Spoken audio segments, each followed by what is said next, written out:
The show has a scope and a kind of cinematic quality. It's just really creative. Production designing is great because it changes each year. It's like you think that it can't get any better, and then it does. It's a great show for a designer because you've got lots of different worlds to create. It is science fiction, but it's also very reality-based, and you've got lots of characters who just are in a very real world. It just has a very interesting mix of this fresh California feel and old B-movie scary things that I think gives it a really neat texture and really neat look, something that's a little bit off from your everyday horror anthology show. These flowers are wrong. They're all wrong. I can't abide them. Let's try something different with the flowers, then. I mean, we had Steve Hardy doing the sets for the first season, and he did a wonderful job. Carrie had been working with him, and so when Steve moved on, we just bumped Carrie up, and then Carrie just blew us all away with every design. You just sit down and you take a script and you read it, and an idea comes into your head of what that space is going to be like for a particular scene. When I came in second season, I sat down and figured out a big factory for Spike and Drusilla to inhabit. Me and Drew, we're moving in. Joss had come to me and said he was thinking about placing them in some sort of factory, kind of industrial space. Vampires living underground, living in, sort of decrepit areas, places that felt abandoned. And so I generated a sketch of a factory that really sort of got me the job.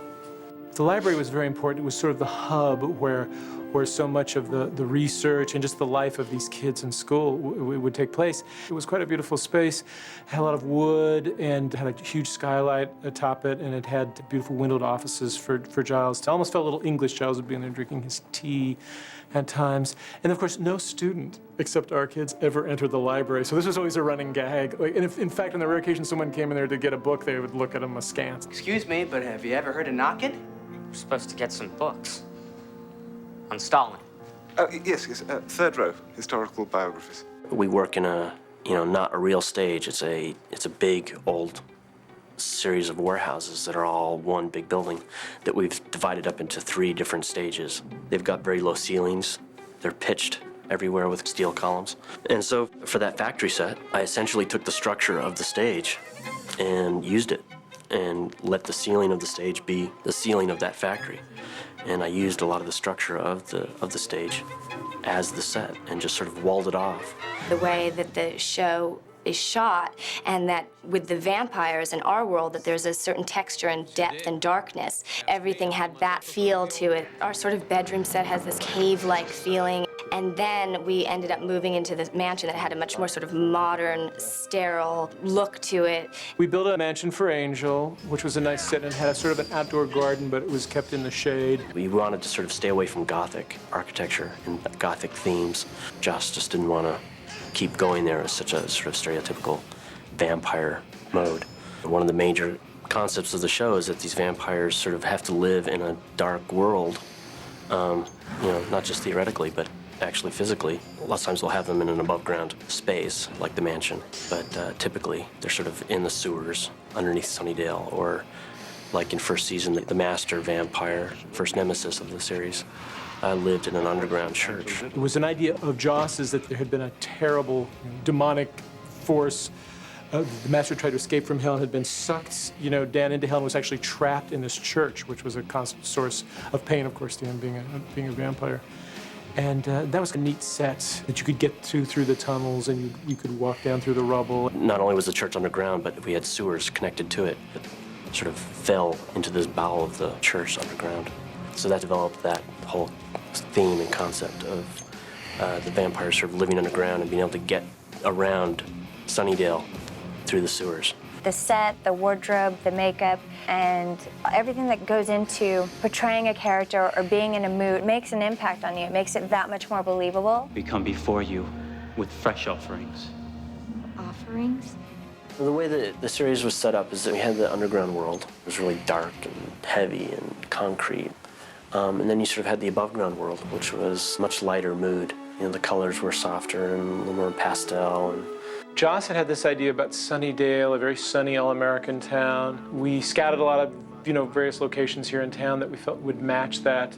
People will note that the high school is, in fact, the same high school they shot Beverly Hills 90210 at, and it's a very kind of classic upper middle to middle class Southern California look. And the way that translated into the sets and the design of the show was we wanted Buffy in a craftsman house. It's been really great to watch the house grow. In season 1, when we were just starting, initially we used the house in Torrance, so we shot in the actual house that it is. And then slowly, bit by bit, as the show became successful, and they reconstructed the house. Of course, the second floor was always here at the studio, but initially that was just Buffy's bedroom. And then gradually the downstairs part of the house came together here at the stage, and even the front porch for entrances and exits. But it's really interesting because you have a sense of the house from Torrance in the first season, and sometimes we still do exteriors there. And then the house here. So it's really interesting that it's a home that sort of exists in two places. It's old and it has a lot of character. Gosh, it's hard to imagine it being anything else, particularly with, demons, some of whom are thousands of years old, visiting it. It should at least be a craftsman, right? I can't imagine it as some modern box, but it has a lot of character and I think a really good feeling. It's really homey. Essentially, we took the exterior that we'd picked in first season and designed an interior that just completely matched it.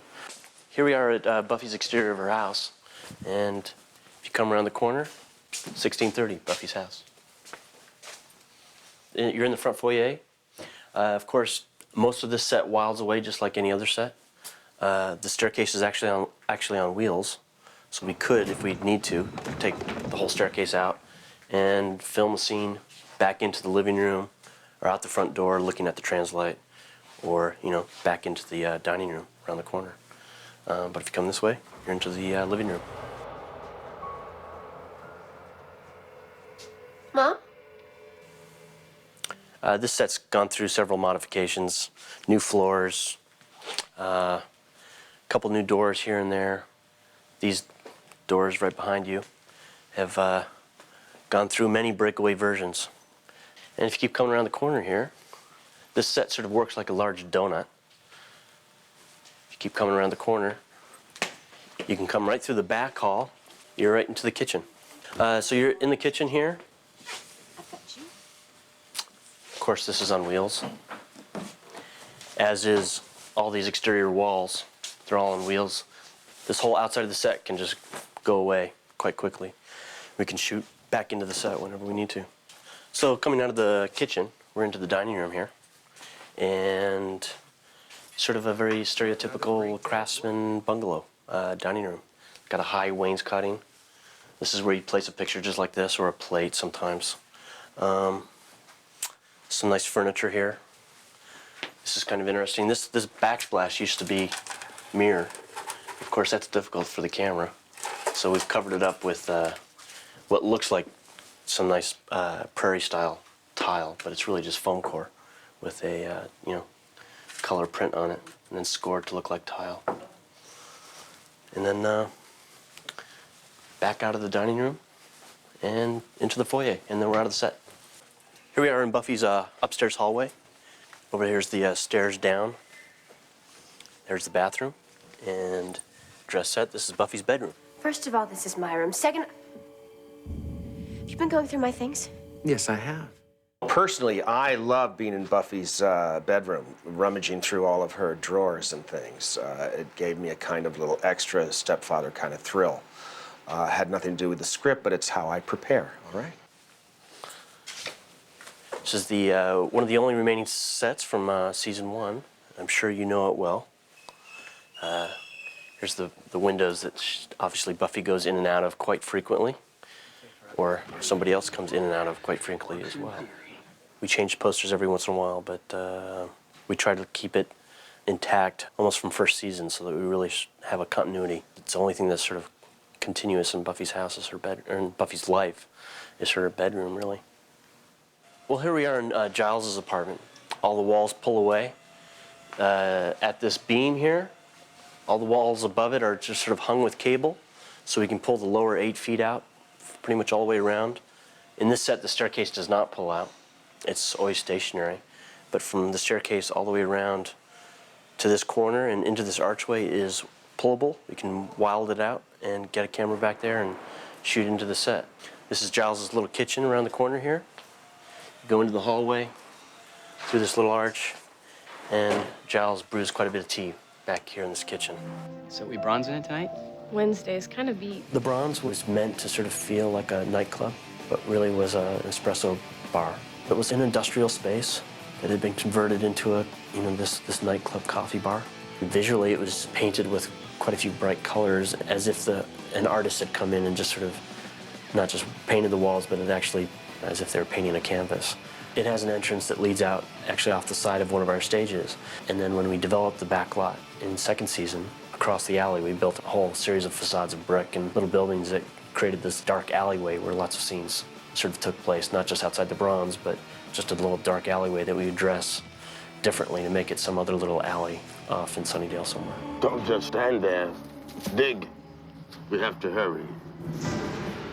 Joss had always discussed the idea of somehow trying to do a graveyard here on the lot. And then I was just walking around in the parking lot one day and kind of realized that if we had sort of focused our direction the other way, looking off our lot, there was, the whole vista of trees.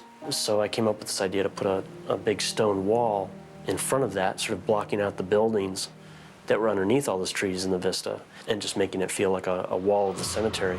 And it gave you this huge depth of space and made you feel like you were in a big greened area. We built some large mausoleums and things on the backside. And then within that space, in the greened areas, we actually dug out some pits that were grave sites. So it was a nice idea to be able to have lots of elements of vampires coming out of graves or actually lowering a coffin down into the ground and be able to do all that right here. Carrie is just really creative and does a tremendous amount with what we have. Even though we try to keep some sort of reality base to it, we're dealing with vampires.